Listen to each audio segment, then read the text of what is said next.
And ఇంకొకటి Maoist కేంద్ర committee ఇంకొక సభ్యుని కోల్పోయింది. గణేష్ అనే సీనియర్ మావోయిస్ట్ 69 సంవత్సరాలు ఆయనది మన నల్గొండ జిల్లానే. నల్గొండ జిల్లా చండూరు మండలం పుల్లెంలా అనే ఒక విలేజ్ అట. సో ఆయన వయసు 29 సంవత్సరాలు. సో ఆయన నిన్న ఎన్కౌంటర్లో చనిపోవడం జరిగింది. మొత్తం 6 నిన్న ఎన్కౌంటర్ చేయబడ్డారు. సో ఇది ఒక కీలకమైన డెవలప్మెంట్. మావోయిస్ట్ పార్టీకి భారీ షాక్ కనబడుతున్నది. ఒక్కసారి ఈ వార్త చూడండి. ఫస్ట్, మావోయిస్టు కేంద్ర కమిటీ సభ్యుడు గణేష్ ఎన్కౌంటర్. కొంధమాల్లో ఎదురుకాల్పులు, కొంధమాలట అక్కడ ఎదురుకాల్పులు జరిగినాయి. మొత్తం 6 మృతి. గణేష్ ఎలియాస్ హనుమంతుది నల్గొండ జిల్లా. ఆయన గణేష్ ఎలియాస్ హనుమంతు అట, ఆయనది నల్గొండ జిల్లా. ఒడిశాలోని కొంధమాల్ జిల్లాలో జరిగిన ఎదురుకాల్పుల్లో 6 మావోయిస్టులు చనిపోయారు. మృతుల్లో ఒకరిని మావోయిస్టు కీలక నేత, కేంద్ర కమిటీ సభ్యుడు గణేష్ ఉయికే అలియాస్ హనుమంతుగా గుర్తించారు. ఆయన స్వస్థలం తెలంగాణలోని నల్గొండ జిల్లా చండూరు మండలం పుల్లెంలాట. కొంధమాల్ జిల్లా చకాపద పోలీస్ స్టేషన్ పరిధిలోని అడవుల్లో మావోయిస్టుల కదలికలపైన నిఘా వర్గాల సమాచారంతో సంయుక్త భద్రతా బలగాలు మొత్తం 23 బృందాలుగా ఏర్పడి అడవుల్లో గాలింపు చేపట్టాయి. గురువారం ఉదయం గంజాం జిల్లా సరిహద్దుల్లోని గస్మా అడవుల్లో ఎస్ఓజీ బలగాలు మావోయిస్టుల మధ్య ఎదురు కాల్పులు జరిగినాయి. కాసేపటికే ఆ ప్రాంతంలో 6 మావోయిస్టుల మృతదేహాలను బలగాలు గుర్తించాయి. వీరిలో 2 బుధవారమే చనిపోయినట్టుగా చెబుతున్నారు. ఘటనా స్థలంలో 2 ఇన్సాస్ రైఫిళ్లు, ఒక 303 రైఫిల్ స్వాధీనం చేసుకున్నారు. గణేష్ మినహా మిగిలిన వారి వివరాలు తెలియరాలేదు. అడవుల్లో మిగిలిన మావోయిస్టుల ఆచూకీ కోసం జల్లెడ పడుతున్నారు. ఎన్కౌంటర్లో 6 మావోయిస్టులు చనిపోయారని, వీరిలో ఆ పార్టీ కేంద్ర కమిటీ సభ్యుడు గణేష్ ఉయికే ఉన్నారని ఒడిషా డీజీపీ యోగేష్ బహదూర్ ఖురానియా చెప్పారు. సో ఒడిషా అనే రాష్ట్రంలో ఈ ఎన్కౌంటర్ జరిగింది అంటున్నారు. మరి ఏం ఎన్కౌంటర్ ఏమో ఇక వాళ్ళు చెప్పాలి.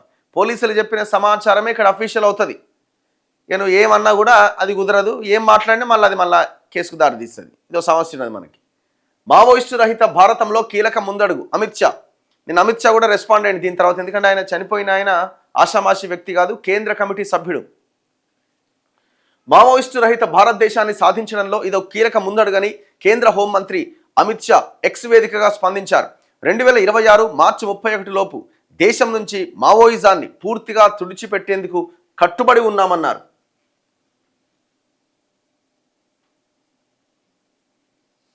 అంతకుముందు బుధవారం రాత్రి గుమ్మా అడవుల్లో జరిగిన ఎదురుకాల్పుల్లో ఛత్తీస్గఢ్కు చెందిన ఏరియా కమిటీ సభ్యుడు బరీ ఎలియాస్, రాకేష్, దళ సభ్యుడు అమృతులు చనిపోయారని డీజీపీ పేర్కొన్నారు. ఎవరు ఈ గణేష్? ఈయన పేరు తెలంగాణలో మార్మోగిన పేరే ఒకప్పుడు. సో ఇప్పుడు తెలంగాణలో మిగిలినటువంటి కొంతమంది ఒక 4-5 నాయకుల్లో ఆయన కూడా చాలా కీలకం. ఎవరి గణేష్? మళ్ళీ గణేష్ వేరు, గణపతి వేరు. ఆయన మొదటి తరం గణపతి రాజిరెడ్డి వీళ్ళంతా కూడా మొదటి తరం మావోయిస్టు పార్టీలో ఉన్న నాయకులు. సో వీళ్ళు తర్వాత వెళ్ళిన వాళ్ళు. కాల్పుల్లో హతమైన మావోయిస్టు కేంద్ర కమిటీ సభ్యుడు గణేష్ ఉయికే. ఆయన యొక్క డెడ్ బాడీకి సంబంధించిన దృశ్యం కూడా కనబడుతున్నది. ఎవరి గణేష్? ఎదురు కాల్పుల్లో చనిపోయిన పాక హనుమంతుది నల్గొండ జిల్లా. ఆయన పైన ఒడిశాలో అత్యధికంగా 1,10,00,000, ఛత్తీస్గఢ్లో 40 లక్షలు, ఆంధ్రప్రదేశ్ అండ్ తెలంగాణలో 25 లక్షల చొప్పున రివార్డ్స్ ఉన్నాయట. అంటే దగ్గర 110 + 40 150 175, అంటే 2 కోట్ల రివార్డు ఉంది ఆయన మీద. ఆయన తల మీద 2 కోట్ల రివార్డు ఉంది.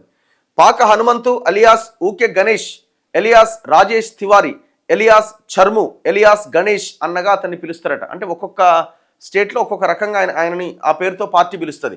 నల్గొండ జిల్లా చెండూరు మండలం పుల్లెంల గ్రామంలోని పాక చంద్రయ్య, పాపమ్మ దంపతులకు 3 కుమార్తెలు 3 కొడుకులట. ఇందులో మొదటి సంతానం హనుమంతు, ఫస్ట్ పుట్టిన ఆయన. మొత్తం 6 పిల్లల్లో ఫస్ట్ సంతానమైన ఈయన చెండూరులో ఇంటర్మీడియట్ వరకు చదివిండు. నల్గొండలోని ఎన్జీ కాలేజీలో బీఎస్సీ చదివే సమయంలో కాలేజ్ రాడికల్ స్టూడెంట్ యూనియన్ ప్రధాన కార్యదర్శిగా ఉన్నారట. ఆర్ఎస్యు జనరల్ సెక్రటరీగా ఉన్నాడు. అప్పట్లో ఆర్ఎస్యు, ఏబీవీపీ విద్యార్థి సంఘాల మధ్య తరచుగా గొడవలు జరుగుతూ ఉండేవి. ఇదే సమయంలో 1982లో ఏబీవీపీ నాయకుడు ఏచూరి శ్రీనివాస్ హత్యకు గురయ్యారు. ఈ హత్యకు కారకుడు హనుమంతే అని పోలీసులు కేసు పెట్టడంతో డిగ్రీ చదువును అర్ధాంతరంగా వదిలేసి అజ్ఞాతంలోకి వెళ్ళిపోయినట్టుగా గ్రామస్తులు చెప్తున్నారు. ఎప్పుడు ఇది 1982లో, అంటే దగ్గర ఆయన అడవుల్లోకి వెళ్ళి 42 సంవత్సరాలు అవుతున్నది, 42 ఇయర్స్ అవుతున్నది. 3 సంవత్సరాల క్రితం తల్లిదండ్రులు ఇద్దరు చనిపోయినా రాలేదని గ్రామస్తులు చెప్తున్నారట. సో వాళ్ళ పేరెంట్స్ చనిపోయి కూడా 2-3 ఇయర్స్ అవుతుందట, 3 ఏళ్ళు అవుతుందట. ఇటీవలి కాలంలో వృద్ధాప్యంలో వచ్చే అనారోగ్య సమస్యలతో ఇబ్బందులు పడుతున్నారని సమాచారం. పీపుల్స్ వార్ పార్టీ జాతీయ కార్యదర్శి కొండపల్లి సీతారామయ్య పిలుపు మేరకు అజ్ఞాతంలోకి వెళ్లిన హనుమంతు మొదటగా దళ సభ్యుడిగా చేరి కేంద్ర కమిటీ సభ్యుడి స్థాయికి చేరుకున్నారు. అంటే ఈయన కూడా మొదటి తరం నాయకుడే. ఒడిశా, తెలంగాణ, ఆంధ్రప్రదేశ్లో మావోయిస్టు కార్యకలాపాలకు నాయకత్వం వహించేవారు. ఆయా రాష్ట్రాల్లో పలు హింసాత్మక ఘటనల్లో ఆయన పాల్గొన్నారు. మావోయిస్టు నేత నంబాల కేశవరావు చనిపోయిన తర్వాత ఒడిశా కేంద్ర కమిటీ సభ్యుడిగా దక్షిణాది రాష్ట్రాలకు ఇన్ఛార్జిగా వ్యవహరిస్తున్నారు. పోలీసులకు లొంగిపోవాలని చెప్పేందుకు హనుమంతు బావ పౌర హక్కుల సంఘం నాయకుడు మాలిక్ ఇటీవల ఒడిశాలోని కంధమాలకు వెళ్ళాడు. ఆయన ఆచూకీ దొరక్క వెనుదిరిగి వచ్చిండట. ఎవరు? వాళ్ళ బావ. మరి ఇక ఆయన కొంతమంది ఎట్లుంటారంటే వాళ్ళు అదే ఐడియాలజీతో అదే భావజాలంతో చచ్చిపోతే మనం ఏంటి చచ్చిపోవాలి, ఇప్పుడు మనం ప్రజా జీవితంలోకి వచ్చి చేసేది ఏమున్నది, ఇంతకాలం ఇక్కడే ఉండి అని ఇవాళ అక్కడే ఉండిపోయినారు. మరి ఆయన మొత్తానికి ఎన్కౌంటర్లు చనిపోయిందని పోలీసులు చెప్తున్నారు.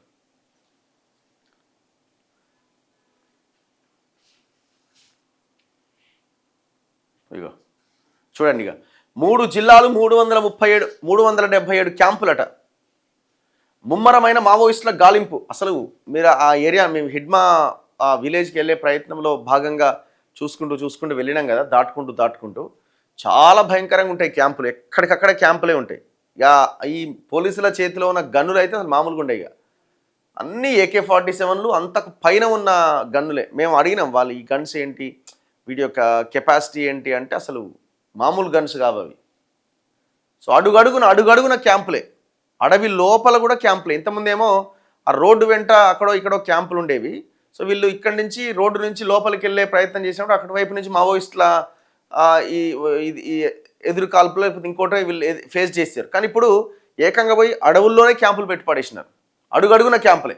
కేంద్రం విధించిన గడువు మరో 3 నెలలు మాత్రమే ఉండడంతో మిగిలిపోయిన మావోయిస్టుల పరిస్థితి పైన ఉత్కంఠ నెలకొంది. నానాటికి చొచ్చుకెళ్తున్న భద్రతా బలగాల నుంచి వారు ఎలా తప్పించుకుంటున్నారు అన్నది కూడా చర్చనీయాంశంగా మారింది. అంటే ఇంకా ఉన్నారు, మరి ఎట్లా తప్పించుకుంటున్నారు, ఎట్లా సాధ్యమవుతుంది అనేది వాళ్ళు పరిశాన్ అవుతారట. వచ్చే ఏడాది మార్చి చివరి నాటికి దేశంలో వామపక్ష తీవ్రవాదం ఉనికి లేకుండా చేస్తామని ప్రకటించిన కేంద్ర ప్రభుత్వం దీనిలో భాగంగా మావోయిస్టులకు పెట్టని కోట లాంటి ఛత్తీస్గఢ్ దండకారణ్యం పైన దండెత్తిన సంగతి తెలిసిందే. ముఖ్యంగా ఆ రాష్ట్రంలో బీజేపీ ప్రభుత్వం అధికారంలోకి వచ్చినప్పటి నుంచి గత 2 సంవత్సరాలుగా దాదాపు 60,000 మందికి పైగా భద్రతా బలగాలను రంగంలోకి దింపింది. ఎంతమంది? 66,000 మావోయిస్టులకు లొంగిపోవడం తప్ప మరో మార్గం లేదని ప్రకటించి వారు ఆవాసం పొందుతున్న ప్రాంతాలను వ్యూహాత్మకంగా చుట్టుముడుతోంది. ప్రతి 5 కిలోమీటర్లకు క్యాంపు చొప్పున ఏర్పాటు చేసుకుంటూ ముందుకెళ్తోంది. ఇలా ఇప్పటి వరకు 377 క్యాంపులు ఏర్పాటు చేసింది. గడిచిన 7 ఏళ్ల కాలంలో అత్యధికంగా ఈ ఏడాదే 74 క్యాంపులు ఏర్పాటు చేసింది. 2019లో వీటి సంఖ్య కేవలం 24 మాత్రం ఉండే.